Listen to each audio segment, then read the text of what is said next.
Hello students, कैसे हैं आप लोग। आई थिंक बहुत सेफ होंगे, अपने घरों में सुरक्षित होंगे।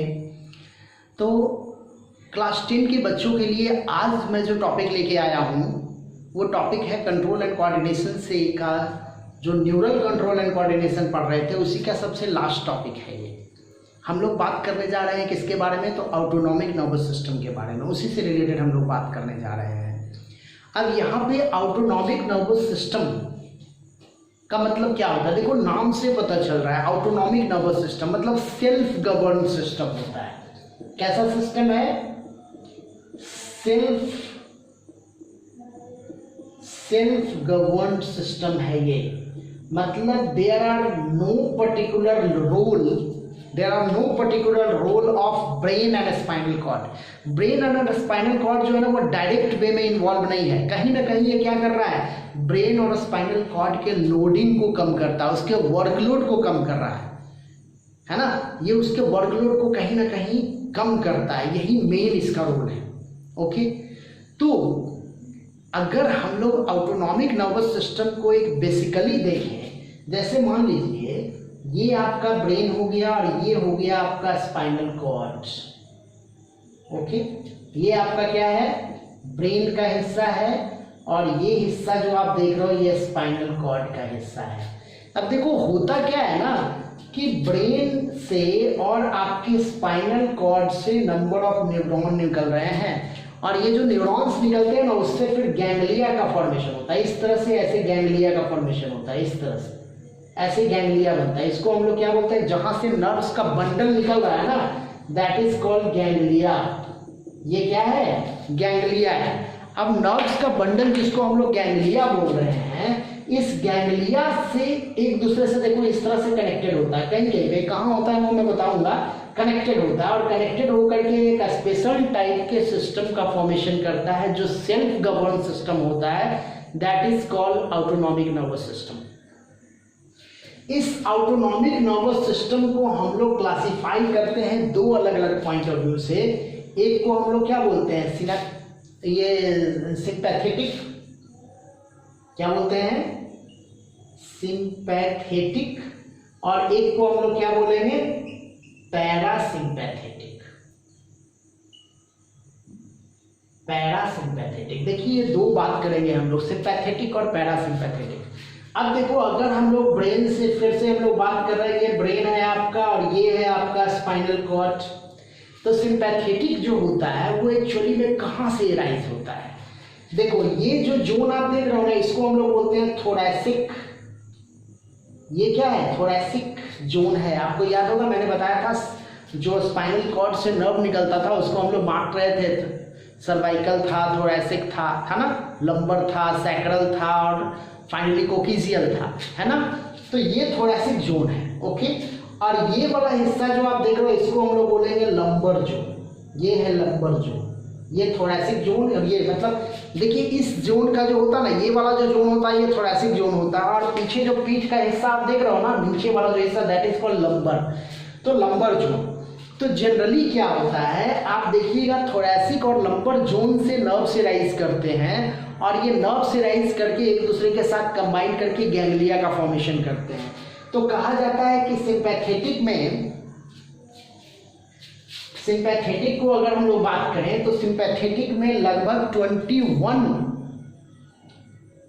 की संख्या में नर्व्स निकलते हैं और गैंग्लियन निकलते हैं, जिसमें कि सर्वाइकल से 3, थोरैसिक से 12, लंबर से 4 और सैक्रल से 1। देखिए इस टाइप से न्यूरॉन निकलता है। मतलब क्या कि थोरैसिक से इस तरह से, है ना, सॉरी सर्वाइकल से, थोरैसिक से नहीं, सॉरी। जैसे ये मान लो सर्वाइकल का जोन है तो सर्वाइकल से 3, थोरैसिक से आप कितना देखोगे तो 12 टाइप का निकलेगा, इस तरह से 12 निकलेगा। लंबर से आप देखोगे 4 निकलेगा और सैक्रल से 1 निकलेगा। ये सब एक दूसरे से कंबाइन हो जाएगा और यहाँ से फिर न्यूरॉन निकलना शुरू हो जाएगा इस तरह से। Okay, this is called sympathetic nervous system. Generally spinal cord के जोन से निकलता है। कहाँ से निकलता है, फ्रॉम स्पाइनल कॉर्ड, ये स्पाइनल कॉर्ड के जोन से निकलता है। अगर हम लोग पैरासिम्पैथेटिक की बात करते हैं तो ये मेन रूप से क्रैनियल नर्व से निकलता है। इसका जो ओरिजिन है ना, देखो इसका ओरिजिन क्या था, स्पाइनल कॉर्ड, जबकि इसका ओरिजिन क्या है, क्रैनियल नर्व से है। और थोड़ा सा दो जो है ना, मतलब सैक्रल से, क्रैनियल और सैक्रल, क्रैनियल और सैक्रल मतलब ये लास्ट वाला जोन से। ओके, तो पहला डिफरेंसेस आपको पता चल रहा होगा। सिंपैथेटिक कहां से, स्पाइनल ओरिजिन है, 21 पेयर्स होता है, इसमें क्या होता है, क्रैनियल नर्व से और सैक्रल नर्व से। ओके ठीक। अगला इंपॉर्टेंट बात क्या है भाई, दोनों की प्रॉपर्टीज, मतलब डिफरेंट प्रॉपर्टीज सॉल्व करता है। हमारे बॉडी में कुछ स्पेशल टाइप के फंक्शंस के लिए रिस्पॉन्सिबल होता है। वो स्पेशल फंक्शन क्या है, अब जैसे देखो इसका फंक्शन क्या है, तो प्यूपिल का एक्सपेंशन ऑफ प्यूपिल है ना, प्यूपिल के एक्सपेंशन के लिए रिस्पॉन्सिबल होता है सिंपैथेटिक नर्वस सिस्टम।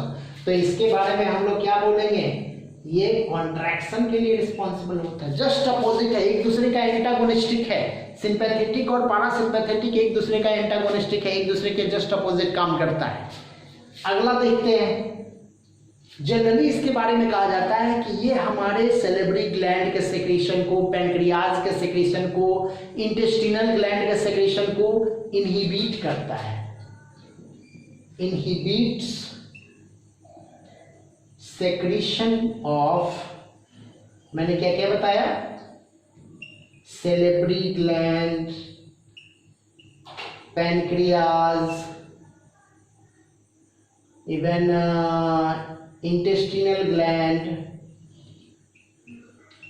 ओके, ये सारे चीजों को क्या करता है, कहीं ना कहीं ये इनहिबिट करता है, मतलब रोकता है, उसको कंट्रोल करता है। जबकि ये क्या करता है, उसको इनहेंस कर देता है। ये क्या कर देता है, उसको इनहेंस कर देता है। ओके, अपोजिट नेचर का है। इसके बारे में कहते हैं हम लोग कि हार्ट बीट बढ़ा देगा, ब्लड प्रेशर बढ़ा देगा, स्वेटिंग बढ़ा देगा, इंक्रीज क्या, तो हार्ट बीट, ब्लड प्रेशर, जब हार्ट बीट बढ़ेगा तो ब्लड प्रेशर भी बढ़ जाएगा, और इवन क्या, स्वेटिंग है ना, इंक्रीज कर देता है। जबकि इसके बारे में हम लोग क्या कहेंगे, सबको डिक्रीज कर देगा। क्या करेगा, डिक्रीज कर देगा, ये सारी एक्टिविटीज को डिक्रीज कर देगा। जनरली इसके बारे में क्या कहा जाता है कि ये आपका जो हेयर्स होता है ना, हेयर्स को इरेक्ट करता है, इरेक्शन ऑफ बॉडी हेयर्स है ना, ये बॉडी हेयर्स को इरेक्ट करता है। अब समझो बॉडी हेयर्स को जब इरेक्ट कर रहा है, इसका मतलब क्या है, जब आप पढ़ोगे, आप हार्मोनल सिस्टम जब पढ़ोगे तो उसमें आपको बताया जाएगा कि हमारे बॉडी में एड्रेनल ग्लैंड्स होते हैं। एड्रेनल ग्लैंड्स जो होता है हमारे बॉडी को प्रमोट करता है for some specific action, some for dangerous action. तो कहीं ना कहीं ये एड्रेनल ग्लैंड को स्टिमुलेट करता है ना, कह सकते हैं स्टिमुलेट एड्रेनल ग्लैंड है ना, ये एड्रेनल ग्लैंड को स्टिमुलेट करता है। जबकि इसके बारे में हम लोग क्या कहेंगे, जहां ये इरेक्शन कर रहा है तो ये क्या करता है, नॉर्मल इफेक्ट देता है। ये आपका क्या होगा, नॉर्मल इफेक्ट देता है, ये इससे एड्रेनल ग्लैंड को स्टिमुलेट नहीं करता है। ओके, अगर हम लोग इसके बारे में बात करते हैं तो ये क्या करता है, यूरिनरी ब्लैडर को रिलैक्स कर देता है, कह सकते हैं रिलैक्सेशन ऑफ यूरिनरी ब्लैडर है ना, यूरिनरी ब्लैडर को ये क्या कर देता है, रिलैक्स कर देता है। जबकि इसके बारे में हम लोग क्या कहेंगे, कॉन्ट्रैक्शन करेगा, for contraction of urinary bladder. Okay, तो ये वेरियस टाइप के जो इफेक्ट होते हैं वो शो आउट होते हैं किसके द्वारा, ऑटोनॉमिक नर्वस सिस्टम के द्वारा, जो जनरल वे में आपके ब्रेन और स्पाइनल कॉर्ड के कंट्रोल में नहीं है।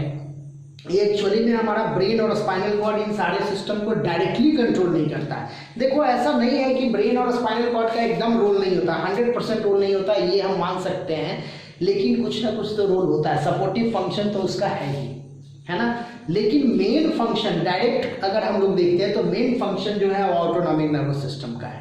ओके, तो आप समझ गए होंगे क्या क्या है ऑटोनॉमिक नर्वस सिस्टम को। पैरासिम्पैथेटिक और सिंपैथेटिक दो पार्ट में हम लोग बांट रहे थे, तो सिंपैथेटिक और पैरासिम्पैथेटिक। सिंपैथेटिक जो होता है वो लगभग 21 पेयर्स नर्व गैंग्लियन से निकलता है आपके, जो बेसिकली इसका ऑरिजिन क्या है, स्पाइनल कॉर्ड का ऑरिजिन है ना। बेसिकली क्या है तो थोरैसिक, लंबर और जो पेल्विक रीजन है वहाँ से न्यूरॉन्स निकलते हैं इसमें। जबकि पैरासिम्पैथेटिक जो देख रहे हो इसका ऑरिजिन क्या है तो क्रेनियल नर्व्स है और थोड़ा बहुत सैक्रल नर्व्स है। देखो सैक्रल 5 होता है ना, तो सैक्रल फर्स्ट सैक्रल जो है वो किसके द्वारा है, थोरैसिक के द्वारा।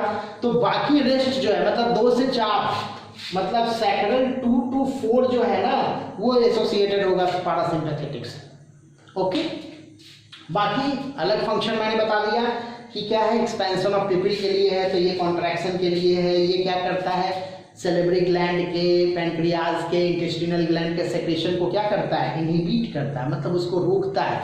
वहीं पे ये क्या करेगा, उसको इन्हेंस कर देगा, है ना। हार्ट बीट हो गया, ब्लड प्रेशर हो गया, स्वेटनिंग हो गया, इसको इन्हेंस करता है सिंपैथेटिक। तो पैरासिम्पैथेटिक क्या करता है, उसको नॉर्मल करता है ना। उसी तरह से अगर हम लोग बात करते हैं बॉडी हेयर्स का, तो बॉडी हेयर्स को इरेक्शन काउज करता है due to influencing the adrenal gland. Adrenal gland को इन्फ्लुएंस करके ये बॉडी हेयर को इरेक्ट कर देता है। जबकि इसके बारे में बात करें तो क्या करता है, नॉर्मल रखता है ना। एक और इम्पॉर्टेंट बात मैंने बताया आपको, that is relaxation of urinary bladder. तो थोड़ा ये जो आपका सिंपैथेटिक वाला जो आप देख रहे हो वो क्या करता है, यूरिनरी ब्लडर को रिलैक्स करवाता है। जबकि पैरासिम्पैथेटिक जो होता है वो क्या करता है, यूरिनरी ब्लडर को कॉन्ट्रैक्ट करता है। तो ये आपका बेसिक डिफरेंसेस हो गया सिंपैथेटिक और पैरासिम्पैथेटिक का ऑटोनॉमिक नर्वस सिस्टम। एक और मैंने इंफॉर्मेशन आपको दिया था कि ऑटोनॉमिक नर्वस सिस्टम जो होता है वो कहीं ना कहीं ब्रेन और स्पाइनल कॉर्ड के लोड को, वर्क लोड को क्या करता है, कम करता है by various types of functions. ये अलग अलग टाइप के फंक्शन को कंट्रोल करके ऐसा करता है। ओके, तो इस तरह से आप समझ गए होंगे ऑटोनॉमिक नर्वस सिस्टम। और हमारा न्यूरल कोऑर्डिनेशन भी यहाँ पे फिनिश हो रहा है। इसके बाद जो हम लोग मिलेंगे आपसे, वो हम लोग मिलेंगे किसके लिए, तो केमिकल कोऑर्डिनेशन से रिलेटेड हम लोग बात करेंगे, दैट इज हार्मोनल सिस्टम से रिलेटेड हम लोग बात करेंगे। क्योंकि प्लांट में तो न्यूरल कोऑर्डिनेशन होता नहीं है, लेकिन प्लांट में हार्मोनल सिस्टम होता है और एनिमल में तो हार्मोनल सिस्टम होता ही है। तो हम लोग अगला जो हमारा वीडियो होने जाएगा वो हम लोग बात करेंगे किसके बारे में, chemical coordination, that is hormonal system के बारे में। ओके, तो ये सारा टॉपिक आपका क्लियर हो गया होगा। आप इस वीडियो को पॉज करके देख सकते हो। आप क्या करो, स्क्रीनशॉट ले लो वीडियो का और स्क्रीनशॉट लेकर के आप टॉपिक को नोट डाउन करके आप अपना नोट्स बना सकते हो। आप एनसीईआरटी भी पढ़िए, बहुत इंपॉर्टेंट है। एनसीईआरटी के लाइन बाय लाइन को जरूर से जरूर आपको पढ़ना है और उससे रिलेटेड क्वेश्चंस जो आपको हैं वो सॉल्व करने हैं। ओके, तो बहुत बहुत धन्यवाद आप लोगों का एडो फ्यूचर चैनल पे बने रहने के लिए। एक बार फिर से आपका थैंक यू।